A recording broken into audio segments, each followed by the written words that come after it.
les derniers échauffements pour les joueurs sur la pelouse, parce que même si le stade est fermé, il fait assez froid, et c'est parti.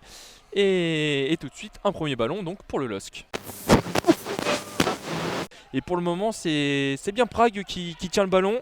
Assez étonnamment, même si la Jonathan Bamba récupère le ballon dans la zone A, il s'avance, il a 25 mètres des buts, il est seul, plein axe. Il trouve Yazice dans la surface de réparation. Yazice qui revient dans l'axe sur son pied gauche. Il est pris par 4 joueurs de Prague. Il a failli passer. C'est le dernier défenseur qui a réussi à le contrer. Et finalement, l'arbitre de la rencontre, M. Fernandez, a signalé une faute de l'international turc. Et ça sera un coup franc pour Prague. Mais là, c'était vraiment une grosse occasion qui a été quand même mal exploitée par Bamba. Et à 25 mètres, plein axe du but, on aurait bien voulu voir l'international espoir tenter sa chance. C'est Sven Botman là, qui a le ballon, on est dans la zone D. Il joue avec Brada, il joue dans la zone A, et ça combine bien avec Yazice. Jonathan Bamba, une touche de balle qui remet à Yazice. Il arrive à 20 mètres du but. Yazice qui se met sur son pied droit, plein axe. Il décale Luis Araujo dans sa phase de réparation. La frappe de Luis Araujo parfaitement arrêtée par le gardien Nita. Mais quelle belle action, et ça fait plaisir à voir là du côté du LOSC. Du jeu en une touche de balle, enfin. Oui, effectivement, hein, on avait vu Araujo qui avait été trouvé dans la zone B et finalement qui a dû buter sur Nita, qui a sorti une énorme parade. Vraiment la plus grosse occasion depuis ce début de match. Hein. On peut le voir ici à la 31e minute, toujours 0-0. Mais c'est vraiment la première grosse occasion chaude du LOSC qui se réveille enfin dans cette partie où pour l'instant les deux équipes se neutralisent vraiment. Avec José Font qui cherche une solution. Il la trouve avec Yazice qui arrive à garder le ballon, qui lance en profondeur. Luis Araujo en face de réparation. On est dans un B. Araujo la frappe et il tire à côté à gauche du but de Nita. C'est dommage. Yazice qui était tout seul à 10 mètres de la cage de Prague et qui ouvre trop son pied gauche. Et donc 6 mètres à suivre pour Prague. Oui, effectivement, Araujo qui ouvre un petit peu trop son pied alors que oui, effectivement, des joueurs demandaient le ballon dans la surface de réparation. Deuxième occasion un petit peu chaude ici, hein, à la 35e minute de jeu au stade Pierre-Mauroy, toujours 0-0 entre les deux équipes. Kreshki qui joue avec son milieu de terrain, mais c'est bien récupéré là par les joueurs du LOSC avec Luis Araujo. On est dans la zone B qui lance en profondeur Yazice qui rentre dans la surface de réparation.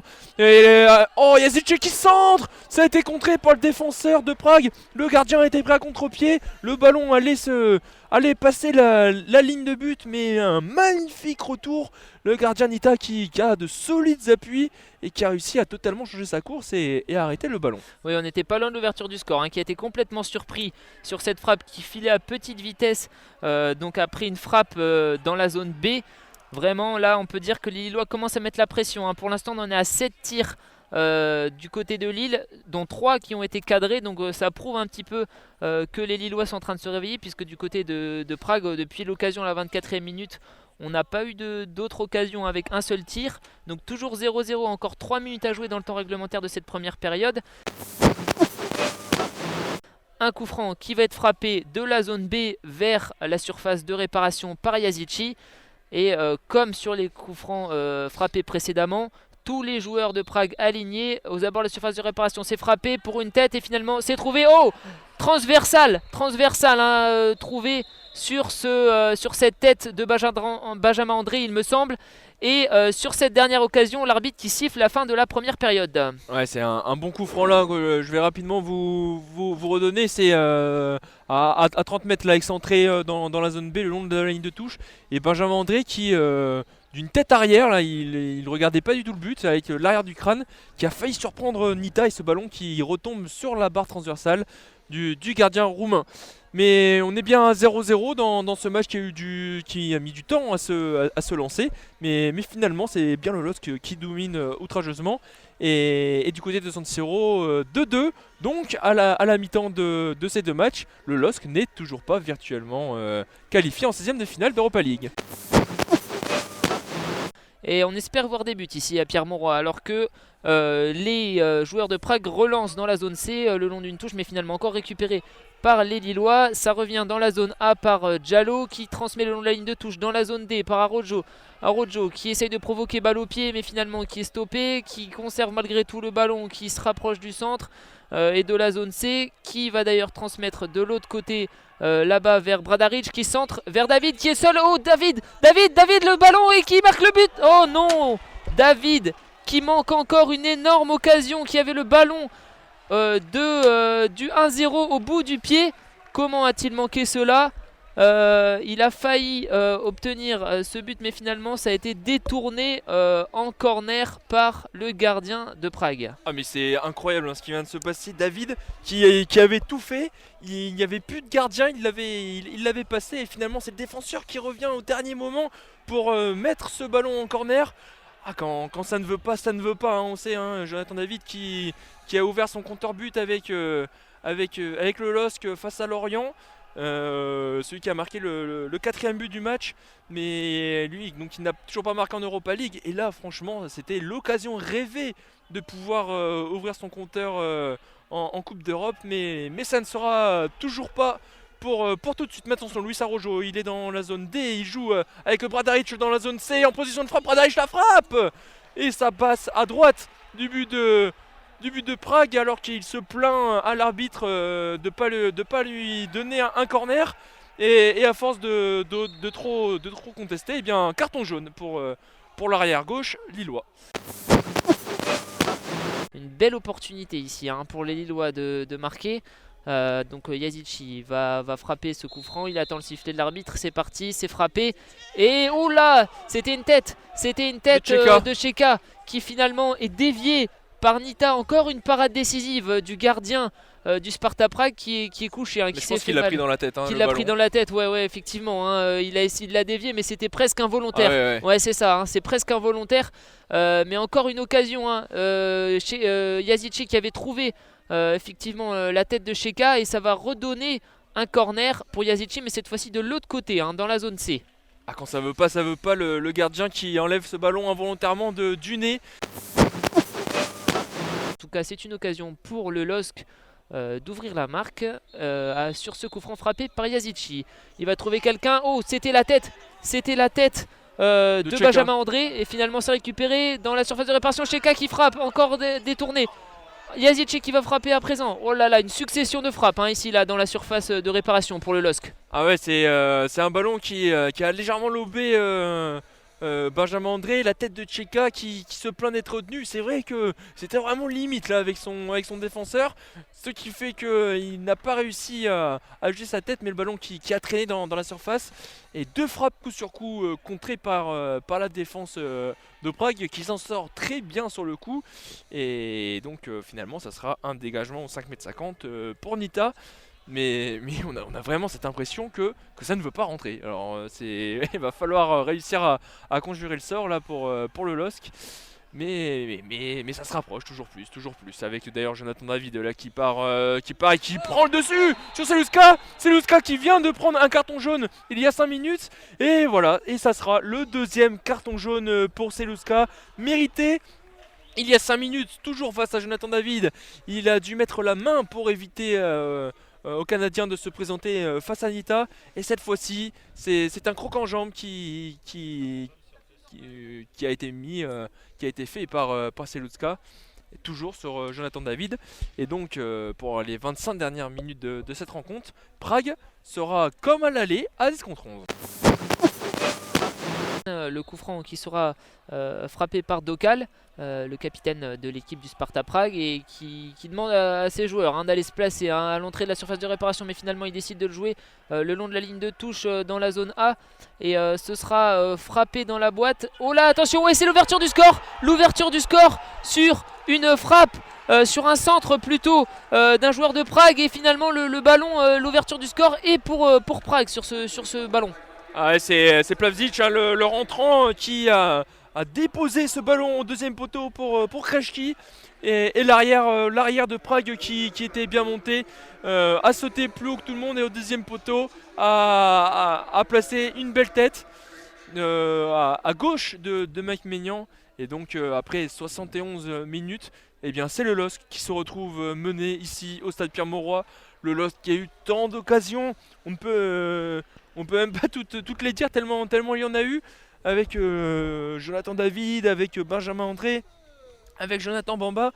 Et, et finalement, eh bien, ce sont les hommes de Christophe Galtier qui se font mener ici. Je me rappelle de ça il y a près d'une heure maintenant. Tout allait bien, le LOSC assurait le point du match nul. Milan était mené 2-0 sur la pelouse du Celtic, mais là tout change. C'est Milan qui mène 3-2 sur sa pelouse de San Siro, et c'est le LOSC qui est mené sur sa pelouse par le Sparta Prague. Ah oui, les Lillois qui vont devoir réagir alors qu'ils jouent en supériorité numérique. On le rappelle, Prague évolue avec un joueur de moins. Un joueur de moins pour Prague, et pourtant c'est bien eux qui mènent au score. Et une petite statistique quand même, les joueurs de Lille qui ont tenté 18 tirs depuis le début de la rencontre. 18 tirs avec seulement 2 pour le Sparta Prague, mais c'est pourtant bien Prague qui mène 1-0. Alors avec ici le ballon dans la zone C, on va essayer de réagir du côté du LOSC. C'est frappé par Cheka. Oh attention, Cheka qui met une tête au niveau du point de pénalty, mais c'est capté par Nita. Encore une occasion pour le LOSC ratée. Ah vraiment, ça prenait la direction des filets, le tir était cadré. Ah ouais, mais là c'est une superbe envolée du gardien roumain du Sparta Prague. Franchement, c'est vraiment remarquable ce qu'il a fait. Et en plus, comme vous l'avez dit, il a bien capté le ballon. On peut reprocher à certains gardiens de trop boxer. Et bien là, non, c'est magnifiquement capté. Pourtant, on le sait, pour les gardiens, c'est quand les ballons sont tirés du côté de là où il vient, il y a une sacrée reprise d'appui à faire. Et bien le Roumain, il l'a réussi, il s'est détendu.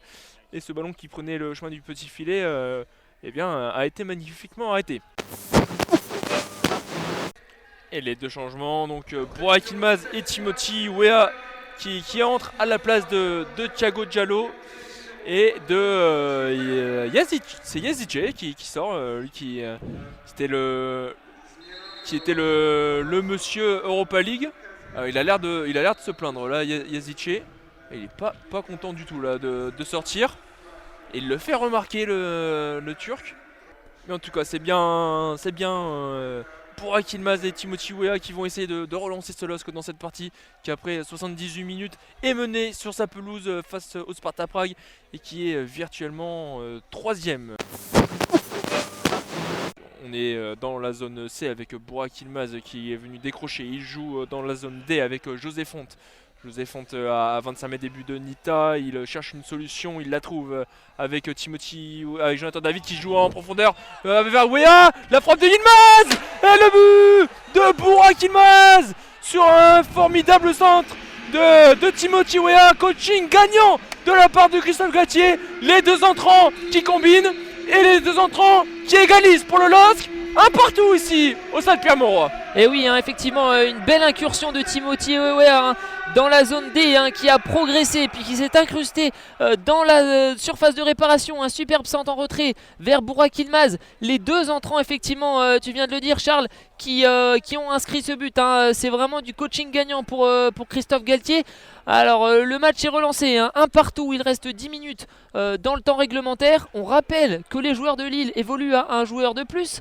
Un joueur de plus pour Lille puisqu'il y a eu une exclusion du côté de Prague et à présent le coach de Prague va faire du changement aussi. Il y a lui 2 changements qui sont effectués par le coach de Prague, mais vraiment là tout est relancé pour Lille avec cette ouverture du score du côté lilloise pour Burak Yılmaz.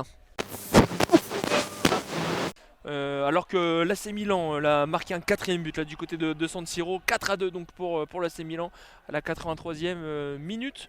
83e minute aussi au stade de Pierre-Mauroy, et toujours un partout. On est avec Timothy Weah, l'auteur de la passe décisive, en position de centre. C'est fait, le centre. Oh là là, c'est Cheka qui est arrivé en boulet de canon, premier poteau, pour essayer de couper la trajectoire du ballon, mais finalement il est un petit peu trop court et c'est le gardien Nita qui s'empare du ballon. Ouais, encore 6 minutes à jouer, un peu plus de 6 minutes à jouer dans le temps réglementaire ici. Et les Lillois qui vont continuer à pousser alors qu'ils sont toujours un de plus. Ici c'est Cheka qui va récupérer le ballon dans la zone B, le long de la ligne de touche.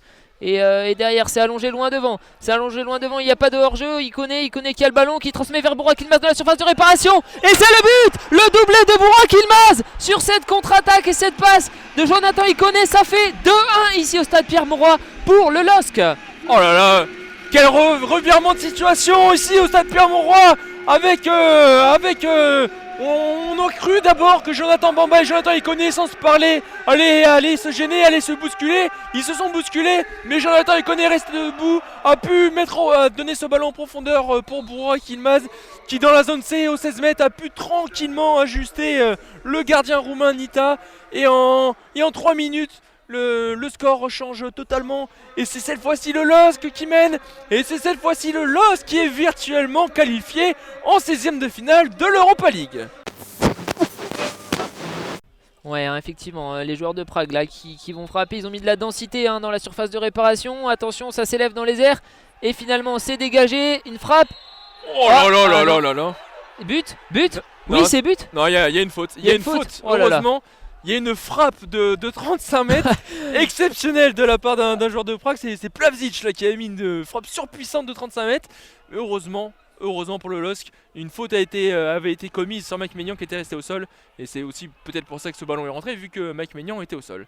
Plus de peur que de mal, coup franc pour le LOSC.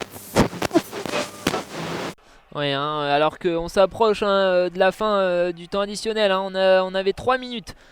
Donc là de la densité vraiment dans la surface de réparation. Quasiment tous les joueurs des deux équipes se trouvent dans cette surface de réparation. Au niveau du point de pénalty, le coup franc est frappé. Et finalement c'est boxé des 2 points par Mike Maignan. Le ballon va être récupéré. Ah, c'est la fin. Sur cette dernière occasion du Sparta Prague, c'est la fin. Et une victoire 2-1 de Lille face au Sparta Prague. Et donc Lille, on peut le dire Charles, est qualifié pour les 16e de finale de la Ligue Europa. Exactement, et il leur fallait une victoire aux joueurs du LOSC, et c'est chose réussie ce soir au stade Pierre-Mauroy. Pourtant, c'est bien le Sparta Prague qui avait ouvert le score par l'intermédiaire de Krejci, contre le cours de jeu, même totalement contre le cours de jeu, et un double changement gagnant, extrêmement gagnant même par Christophe Galtier, avec l'entrée de Yılmaz et de Timothy Weah à la 77e. Et à la 80e, c'est Yılmaz qui égalise sur un centre de Timothy Weah. Et 4 minutes plus tard, Burak Yılmaz marque un doublé, inscrit un second but pour le LOSC. Et c'est une victoire 2-1 ici au stade Pierre-Mauroy, où sur un match qui a mis du temps à débuter, mais après on s'est vraiment régalé ce soir. Ah oui, vraiment tout s'est emballé finalement presque dans le dernier quart d'heure. C'est là qu'on a assisté vraiment à l'emballement de ce match. On termine la partie du côté du LOSC avec 21 tirs, 21 tirs dont 9 cadrés. Donc ça prouve quand même que le LOSC a dominé cette rencontre et qu'ils ont fait preuve d'un manque de réalisme dans un premier temps pour finalement, comme tu l'as dit Charles, ouvrir le score et doubler la mise par Burak Yılmaz après un coaching payant de Christophe Galtier. Donc maintenant pour ces deux équipes en championnat, 2 gros matchs à venir, avec Lille qui affrontera Monaco ce week-end, et aussi un gros match pour le Sparta Prague ce week-end. Ouais, qui jouera contre l'autre équipe de Prague, le Slavia, en championnat. Et comme annoncé par Baptiste, c'est bien le LOSC qui jouera contre Monaco, et ça sera donc une nouvelle fois commenté par Asa France. Ça sera dimanche à 13h ici au stade de Pierre-Mauroy, face à une équipe de Monaco très en forme. On espère que vous avez apprécié nos commentaires. N'hésitez pas à commenter sur les réseaux sociaux, à aimer notre page aussi sur YouTube, et on espère que vous passerez une bonne fin de soirée. Merci Baptiste, merci à tous de nous écouter, au revoir. Merci à toi Charles, bonne soirée.